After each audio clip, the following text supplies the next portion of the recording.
Inter vai ajudar o Grêmio essa semana, né, Pedro? Que são as 2 vitórias contra inimigos diretos, então o Inter estará ajudando o Grêmio, e eu tenho que ouvir, né, toda manhã esse senhor que está ao meu lado, essa velha raposa que se esconde atrás de armações importadas, que não torce pro Internacional. Ele vai torcer pro Inter essa semana. Não torço. Não, obrigado, rapaz. Primeiro, o Grêmio, o enfeite já voltou rapidamente. Eles chegaram a falar em cabeça de chave hoje. Sabe? É preciso ganhar para ser cabeça de chave. Dando goleada não. O Guerrinha falou que larga lá no Prado, a gente diz larga e tira. Não suja a farda. Não suja a blusa. Entendeu? Então, vamos levar o Cezinha no Prado também, Guerra. Não, Cezinha conhece o Prado, né? Conta pra ele as histórias. O Cezinha sabe o endereço do guichê melhor do que eu. Olha só, é importante dizer o seguinte, tá? É importante dizer o seguinte. O Inter montou tudo isso, vocês têm razão, mas o Grêmio precisa fazer por si. Perfeito. A última vez que o Grêmio não fez por si, o Esporte Clube Internacional do senhor Adroaldo Guerra Filho, do senhor Wagner Martins, não ganhou de ninguém. Vocês lembram disso? Vocês lembram disso? 2021, ganhou o Grenal e só então nós ganhamos. Não ganhamos de ninguém mesmo.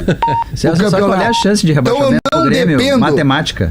Deixa eu te dizer, mas tu vai continuar com medo, não tem problema. Esse é o pragmatismo. Mas eu não quero ser dono dos teus medos. Pode fazer o que tu quiser. Eu só estou te dizendo que a chance matemática do Grêmio cair, segundo lá a Universidade Federal de Minas Gerais, é de 5%. Mas matemática no futebol não serve. Se perder sexta, pra eles, aumenta, né? Para 7. Explica pra eles que matemática no futebol não serve pra nada. Mas é 5% só. Que eu continuo tendo a convicção, eu que não sei, só sei contar até 10, eu continuo tendo a convicção que o Grêmio não cai. Mas eu preciso... 10 eu consegui, parabéns. Aos 18 anos. Mas eu preciso que o Grêmio materialize a minha convicção. Mas não foi o que eu disse, o Grêmio não joga 5% absolutamente nada há muito tempo. Inclusive quando ganha do Goianense, do jeito que foi para empatar o último jogo com o Fluminense, não joga nada se defendendo, não joga nada armando, não joga nada com 3 na frente, e isso é assustador, porque o 45...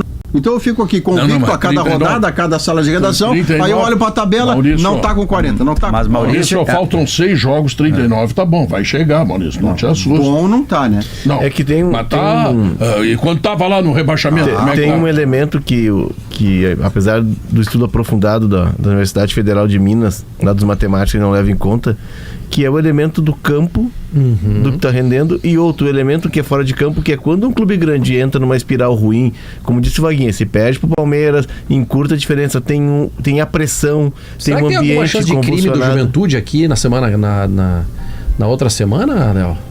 Crimezinho do Juventude? O Juventude me parece que ele perdeu o norte, né? A saída do Roger. Vai ter que ganhar, né? Aí acontece, o crimezinho do Juventude já aconteceu esse ano em Porto Alegre, só pra tu saber. A questão toda do Jair Ventura. Não, mas contra o Grêmio não. É que contra o Grêmio é mais difícil do Juventude ganhar. Me lembro, pelo menos. E aí no sábado, o Fábio Matias, que é um técnico jovem que está começando, a primeira mexida que ele faz no time, a primeira mudança que ele faz para começar o jogo é mexer no capitão do time, para botar um zagueiro para fechar o lado, e aí o zagueiro, os 2 gols são pelo lado do zagueiro, aí no segundo tempo ele chama o capitão de volta. Isso interfere muito no ambiente, Maurício. Não, e não é o ambiente, você tem toda a razão, e eu não via nos jogos do Juventude o Alan Ruschel sendo uma peça comprometedora do que o Juventude vivia. Então você tirar o capitão já é grave, como diz o Léo, mas também tirar um jogador que não jogava para ser sacado, também é um efeito que quem está no grupo diz assim, rapaz, esse homem chegou metendo a mão aqui, geral. E o 3-0, claro que não tomou para sabotar o treinador, não é nada nem parecido. Só que o 3-0 que o Juventude toma é natural. O Fortaleza faz 2 no primeiro tempo, faz mais 1 no segundo e não tem sofrimento no jogo. É um ambiente que já está sensível, porque a saída do Jair Ventura é precedida também de um atrito com o Nenê, que é outra liderança do grupo. E com o Giancarlo, né? Isso, com os dois, porque ele deixa os dois de fora contra o Corinthians. Mas o atrito mais pesado e que mereceu intervenção foi do Nenê. Que para um jogo desses também teve pesado. Teve com o Giancarlo. Intervenção teve com o Giancarlo. Teve bem pesado com o Giancarlo. Enfim, é um ambiente que está sensível. E aí, no primeiro jogo, em casa, o Juventude agora pega o Bahia, né? É fraco. Isso também em Caxias. E pega o Cuiabá, depois mais adiante tem o Cuiabá. Depois do Grêmio. Depois do Red Red Bull, Bull Grêmio e Cuiabá. O Red Bull e o Atlético Paranaense, que pra mim, a briga do rebaixamento, ela tá entre esses 3. Desses 3, 2 caem. E tem um confronto Juventude, direto. Bragantino e Atlético. E Atlético. Tem um confronto direto ali na frente, Red Bull e Então Atlético. esse jogo Grêmio e Juventude aqui na Arena, ele é fundamental pro Juventude. Preciso Juventude pro ganhar Grêmio. esse jogo. Não, mas o jogo da vida não, mas claro que tem um tom de ironia, mas pro Juventude é o jogo. Secação. Pro Juventude é o jogo da vida mesmo. E pro Grêmio pode ser também. Não, E pro Grêmio pode vai ser ser também. o jogo da vida se o Juventude ganhar do Bahia. Senão o Juventude perde pro Bahia em casa, ainda tá ganhando o Grêmio. Eu fui muito criticado pelo torcedor do Juventude aqui, porque eu tenho dito que o Juventude, já faz algum tempo, é um dos rebaixados. Você dizia isso quando o Juventude estava a 6, 7 pontos do Isso, Z4. e eu já dizia, pelo simples fato de que o Juventude tem um time fraco. É fraco o time do Juventude. Sempre foi. Sempre foi. Ele é tão fraco, mesmo tendo feito um bom gauchão, que ele causou uma crise no Inter quando o Inter não avançou sobre o Juventude. Ou não causou? Causou 2. Eu acho que ele não era um Causou time 2. fraco. Eu acho que em determinado foi mal trabalhado.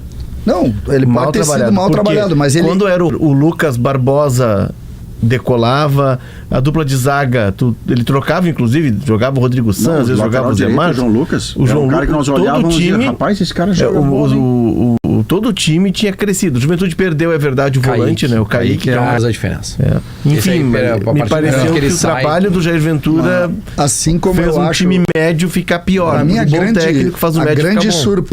A grande surpresa do campeonato, do ponto de vista de rendimento, é o time do Vitória.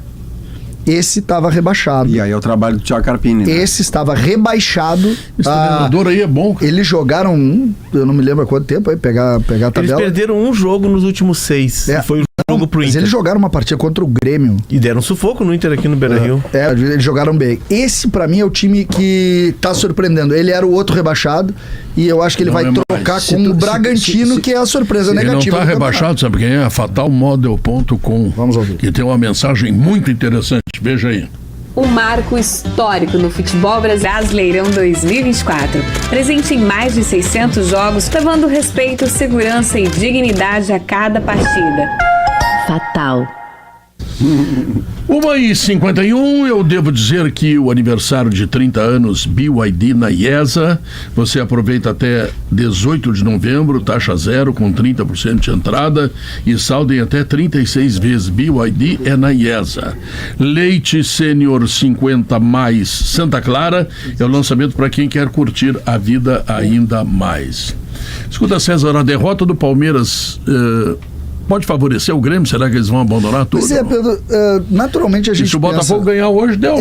Favorecer? Mas olha só, prejudicar. O Botafogo, só para lembrar, o Botafogo, ele tem que vir a Porto Alegre ainda, hein? Exatamente. E joga o Palmeiras ainda. E joga o Palmeiras direto. Eu cheguei aqui no programa dizendo... Eu acho que é o contrário, Pedro. Prejudica o Grêmio. Pois é, eu disse pro César fora do ar e mantém. O César fez um contra-argumento muito bom. Mas eu tenho para mim que o resultado de ontem é duplamente ruim pro Grêmio. Porque o Corinthians avança sobre o Grêmio e vai se distanciando do Z4. E porque o Palmeiras precisa, para ter a réstia de sonho de um título, independentemente do resultado de hoje, que se o Botafogo perde é outra vida. Ele precisa ganhar do Grêmio, seja para o que ele pretenda no campeoato. Tem que mandar bicho extra pro Vasco da Gama hoje. Não foi bom. Eu pensei sobre isso muito de ontem para cá e um dos sentimentos que eu tenho é esse da desmobilização a partir da derrota num clássico e a distância aumentando pro líder. Casualmente que a gente vai ver hoje. Por outro lado, ganhar do Vasco. Isso.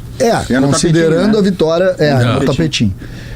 Esse é o primeiro ponto. Por outro lado, voltando ao futebol, o time do Grêmio é horroroso e o melhor. Tem outro detalhe, né? O perfil de treinador. Abel Ferreira vai entrar pra... Só que a derrota no clássico a gente sabe que ela toca, né? Mas a explicação dele, o entendimento dele é que o time não foi efetivo, que poderia ter feito... E é verdade. Nos primeiros minutos ele podia ter ganho. E tem uma outra coisa que ele tá parecido com o Renato. Você, jornalista, não sabe nada. Ele deu uma entrevista grosseira, como é do seu estilo, porque ele é muito bom treinador e mas ele é um chato, grosseiro. Como pessoa, o trato dele com os jornalistas é de uma grosseria, de uma deselegância lamentáveis. Não, inclusive os jornalistas lamentáveis. com um árbitro, que não é o caso do Renato. O Renato com a arbitragem ele tem um comportamento normal. Às vezes ele se bronqueia. Né?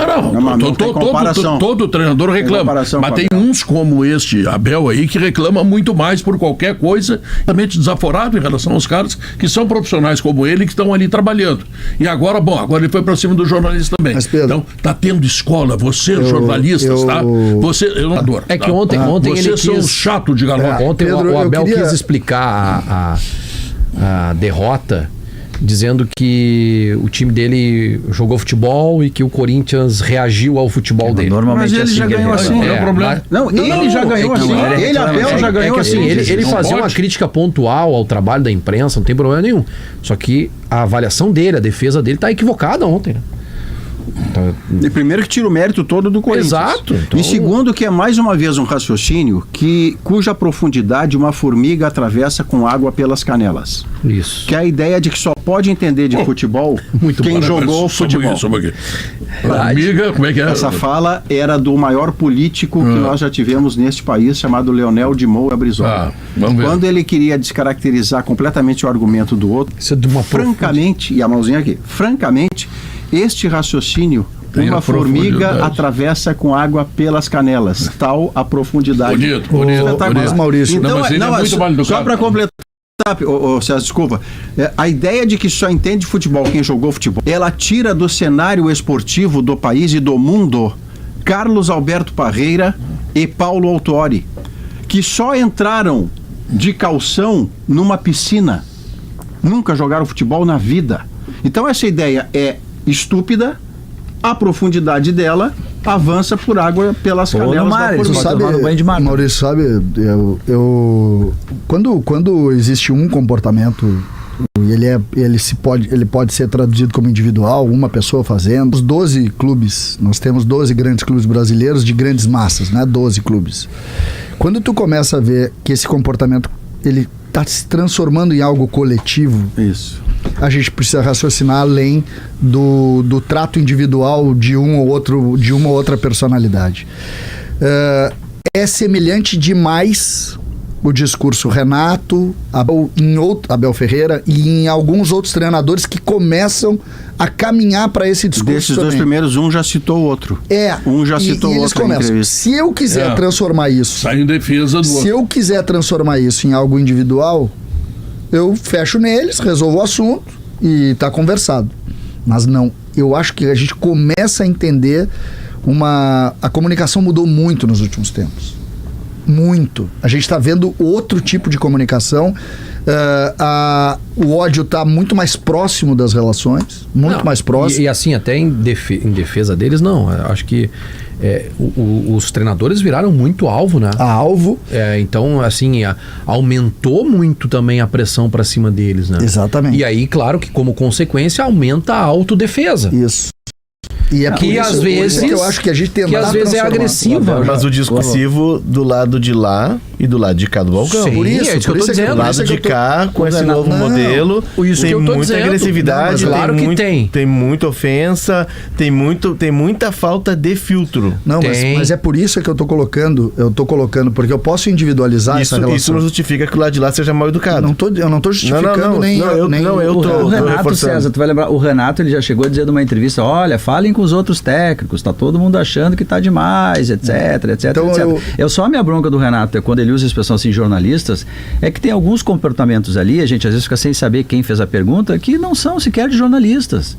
Não são de jornalistas. Mas não é alguns até talvez nem sejam. Não é de tu fazer uma pergunta não pelo conteúdo, não para se informar, mas para tu sair da bolha, um recorte, e aí tu visualiza, tu posta ali e tal. É quase uma provocação. O que eu acho que nós precisamos evoluir... Tu provoca o árbitro para tu ter o teu recorte, sabe? Então, mas não é jornalismo, né? Mas eu não tô nem discutindo jornalismo, eu tô falando a nova forma de comunicar, Diogo. Que a gente cria hoje figuras que nós não tínhamos.